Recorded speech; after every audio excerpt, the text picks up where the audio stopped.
Okay, so here is going to be homework number 2 and homework number 3 answers.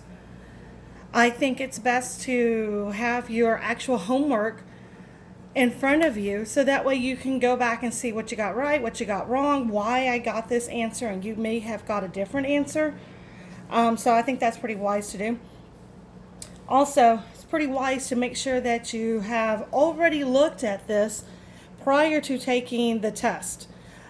Okay, I will also put the next video up over the lab, rotation lab as well, the answers. So again, I think it's wise to look at the video so that way you can be prepared for the test, okay? Now, homework number 2 starts off with this NFPA symbol. It says here, what is the name of this substance? So here is an example of an MSDS sheet.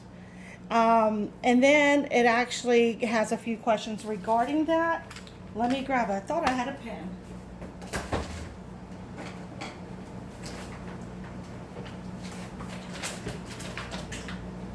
All right, sorry about that. Here we go.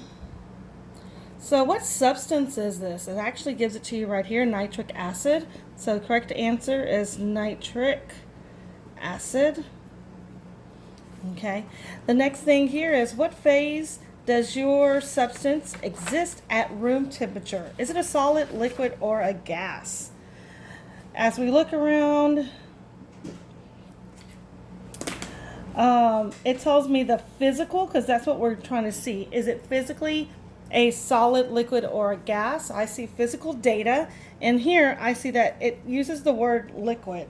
Okay, so this is a liquid. Next one, number 3.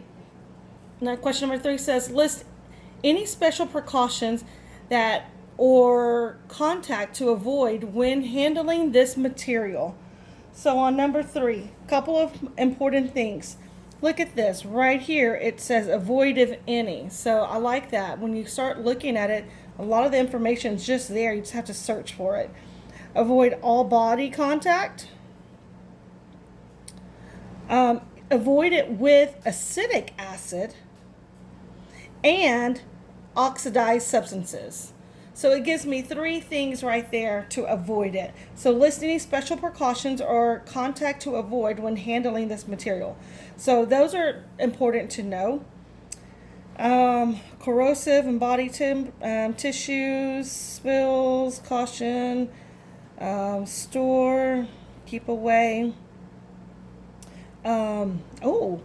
Store in a dedicated acid cabinet and away from any source of water. That's pretty, so that's an avoid, right? Avoid, keep away from water. So let's go ahead and list a few, if any, and there are some. Avoid skin contact, right? Avoid water, and acidic acid.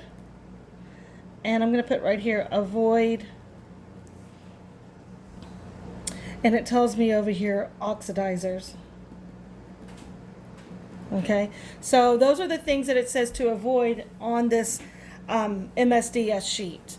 The next one, it says here, is this substance soluble in water? When I look and I read or I see it, soluble in water. So yes, the answer is yes.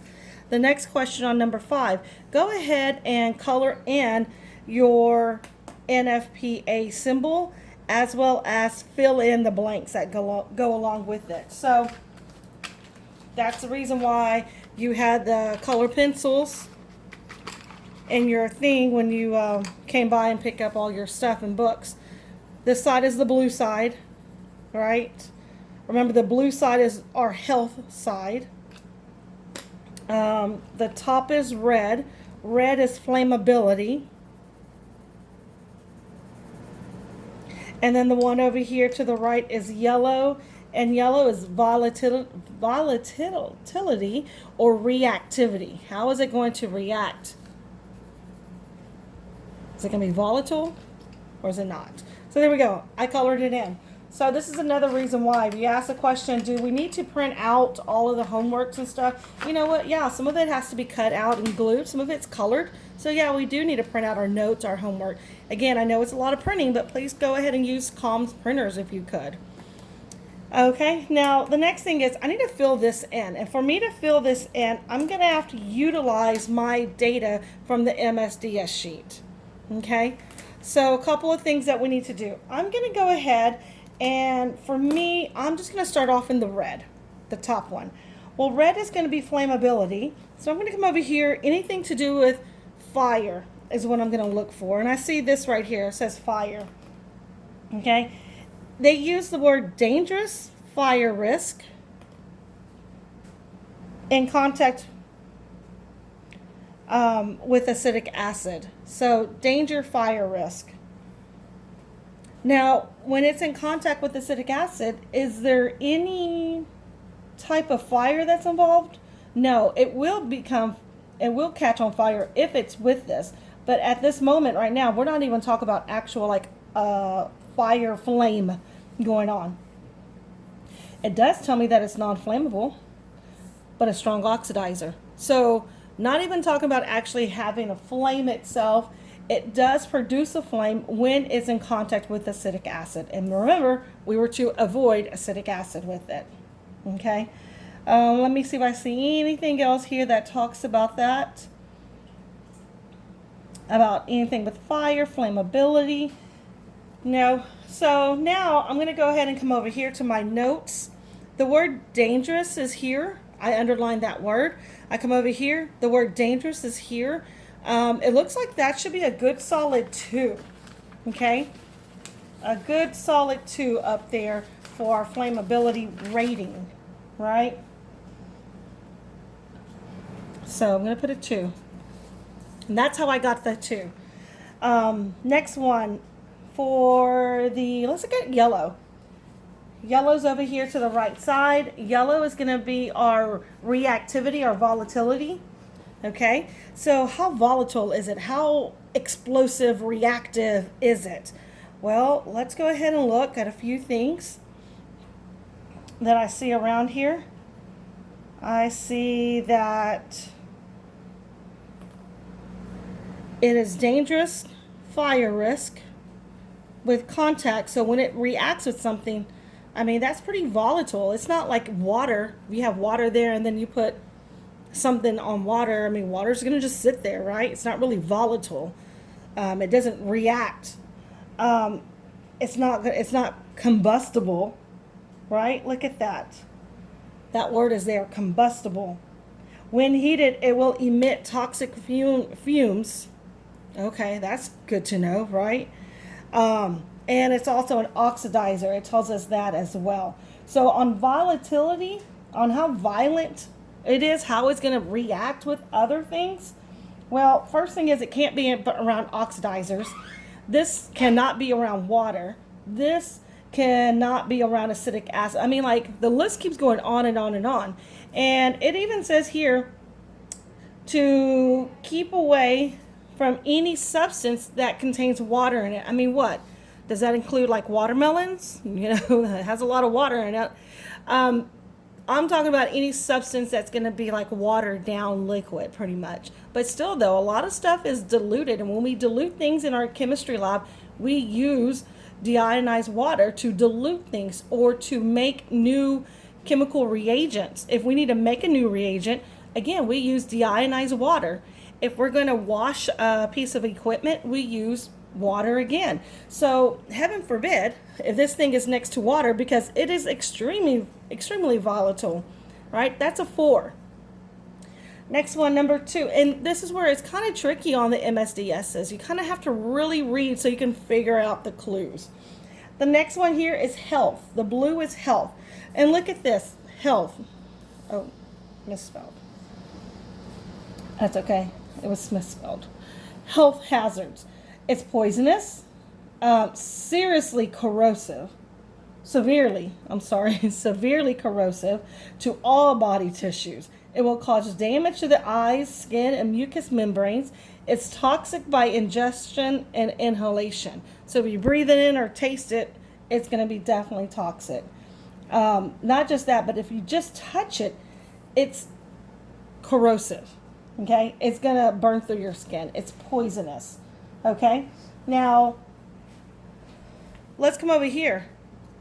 I'm looking at my notes. It's definitely no potential risk. It's not a minor. It's not a dangerous. It's serious. This is some serious stuff. Okay, so if you wrote down a 3 here, I'm all with it on board. I understand. I would have put a 3 personally. But I know that some people may have put a 4 because it's almost kind of iffy. But that's definitely not a 2. It's not a 1. It's not a 0. So there's a question that's kind of iffy. I can always go back and we can look and relook at that. But on the test, it should be definite. A solid 3, a solid 2. And what words are we using? We're definitely going to use those words here to indicate the number rating that we're going to have. The last one, the white one, I like this homework here. And first thing is, I'm going to go back and I know that it's corrosive. Okay? It tells me that it's an oxidizer here. If I can find that. Where did I put that? Readily oxidizes. Okay? So I see that as well. Again, they use the word corrosive again up here. They use the word toxic over here. Severely corrosive to all body tissues, right? Like don't even have your skin near it. Don't even drop it on you. So what did you put over here? They also say keep it away from water. I don't know, but I wish we were in class. That way we can talk this out. But I'm talking to you here on the video as if you were in class. I would probably start picking on some of y'all and start asking y'all questions. But as we look at this over here, what rating is this? Is this for the special one? I don't know about you, but one easy thing that I see is keep this sucker away from water. But wait a minute, Miss Munson. It talks about it being an oxidizer. Oh, I agree with you. So I did this one, Miss Munson. I agree. That doesn't make sense. Why do you have this one and this one? Hopefully you're thinking in your mind and coming up with a question. Could we have more than one? And the answer is yes. Look, they even use the word toxic, right? So let me go ahead and do my little skull with the little crossbones. And don't forget, don't touch it on your skin. Avoid it with all skin contact. So here's a little hand and the little drops. So I actually came up with 1, 2, 3, 4 things. Okay, so could you have more than one? Yes, you could. All right, let's keep going. Moving on to homework number 3. Homework 3 was a front and back, if I'm correct. I think this was homework 3. That's what it looks like. Okay. Homework 3. So let's talk about what I got and why I got it this way, or why I got this answers. Number 1 says here, which of the following pieces of chemistry lab equipment is considered used is a container used when heating a substance at a very high temperature? I understand that we are not in the actual lab, but still though, we need to go ahead and learn as much as we can because we don't know about next semester if we're lucky enough to get in there. But a crucible is the piece of equipment that you use.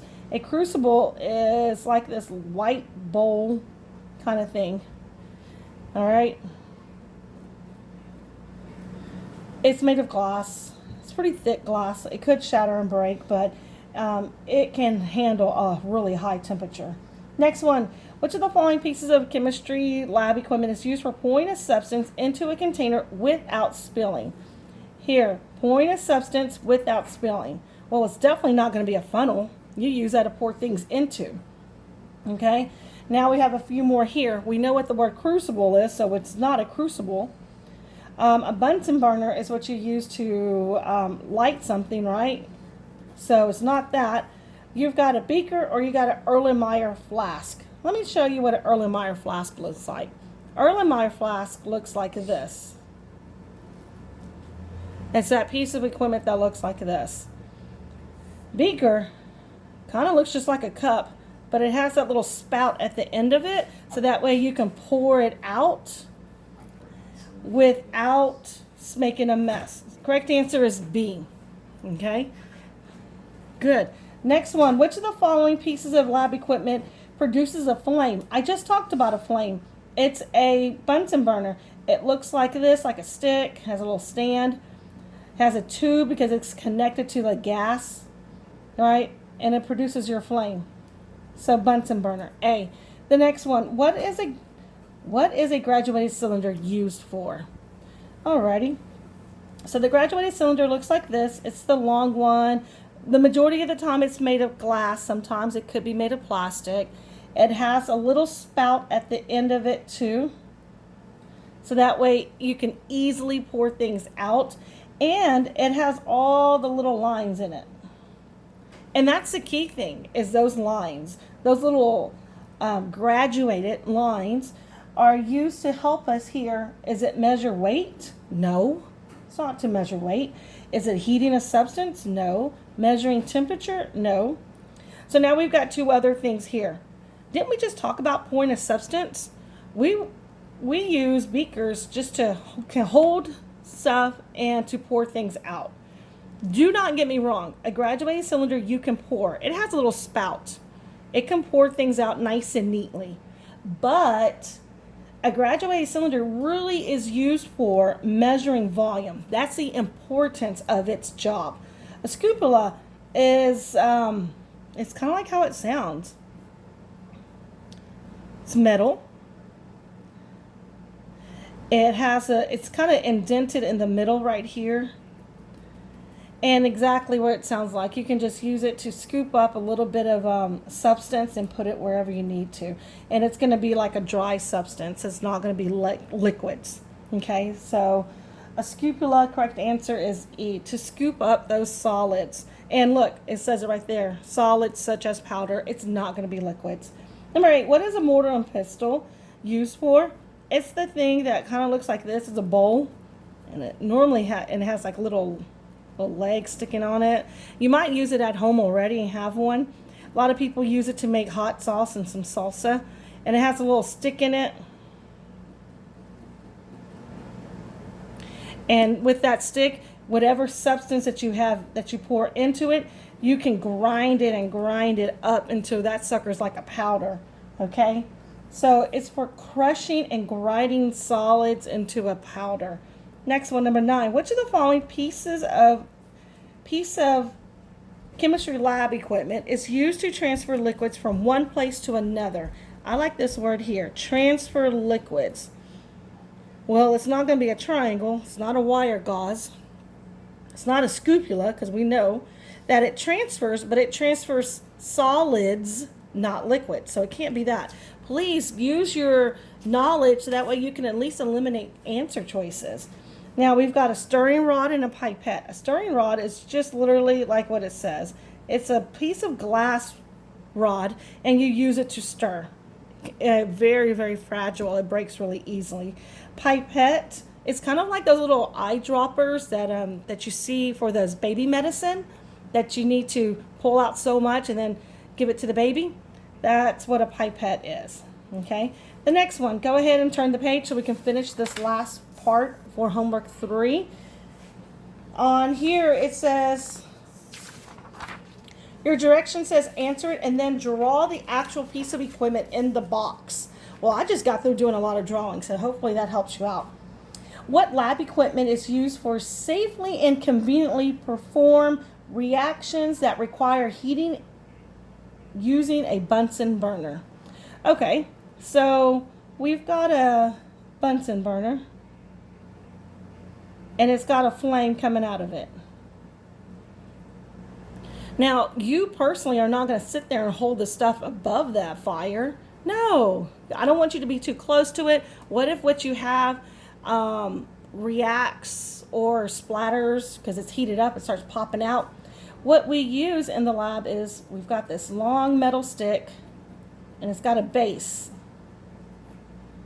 And on this stick, you can attach other things like a ring or some kind of clamp. But you attach stuff. So that way you can put whatever you need on top of this ring, which is above the fire. And guess what? Both of your hands are free to completely work on that lab experiment. You're not having to be so close because you're having to hold it above the fire. A ring stand is the correct answer. The next one, what lab equipment holds liquids or solids or liquids that may release gases during the reaction that are likely splattered if stirred or heated? I like this one. A beaker looks like this, kind of like a big cup, kind of like a cup. And a lot of stuff can't easily splatter out of it. So it's definitely not a beaker. Now, if we want to prevent it from doing that, wide mouth bottle, doesn't that sound like a beaker again? We don't want a big opening where things can splatter out, so that's not the correct answer. We've got Erlenmeyer flask and Florence flask. The correct answer is going to be the Erlenmeyer flask. It looks like this. You can pour your reaction into here. You can definitely put it on here and heat it up. Or you can use this little neck and stir it around. But when you do that, pretend we got liquid in it. What's going to happen? The liquid is more likely going to hit the side of the wall. And then it's just going to come back and fall down. Okay, so it hits the side of the wall, and then it's going to fall back down. Okay, so Erlenmeyer flask is the correct answer. Next one, number 3. Number 3 says, what lab equipment is used for holding and organizing test tubes? It's going to look like that, like that, like that. It's going to have little holes in it. We have a test tube and that hold,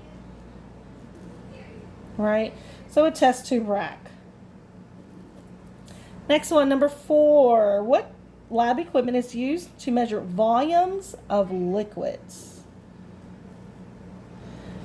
Now, some of you have saw the word pipette and you're like, ooh, maybe that's it, right? Because a pipette is like this little thing that you use to transfer liquids. Oops. Okay. It's not a pipette because even though pipettes you put liquids in it, but pipette is really used to transfer liquids. If I want to measure the volume of a liquid, I'm going to use a graduated cylinder, right? Our graduated cylinder is going to have that base. It's going to go up. Has a little spout on it. It's got the little lines. Graduated cylinder. The next question, which lab equipment is used to manually stir solutions? Oh, we just talked about it on the previous page. It's like this little glass stick. It's a stirring rod, and it's made of glass, extremely breakable. You have to be careful with it. What long tube with a small diameter is used to measure and deliver exact volumes of liquids? Now, hold up. Let's stop. Before we go any further, some of us are thinking, oh, graduated cylinder, right? But here is the word. They use the word exact. When they use that word exact or something similar to that, then they're talking about another substance where we measure liquids in. Yes, we use this to measure liquids. But if we want to know exactly, we want to be as precise and accurate as possible, then we use this really long, skinny tube that has little lines on it. And this is called a burette. Okay.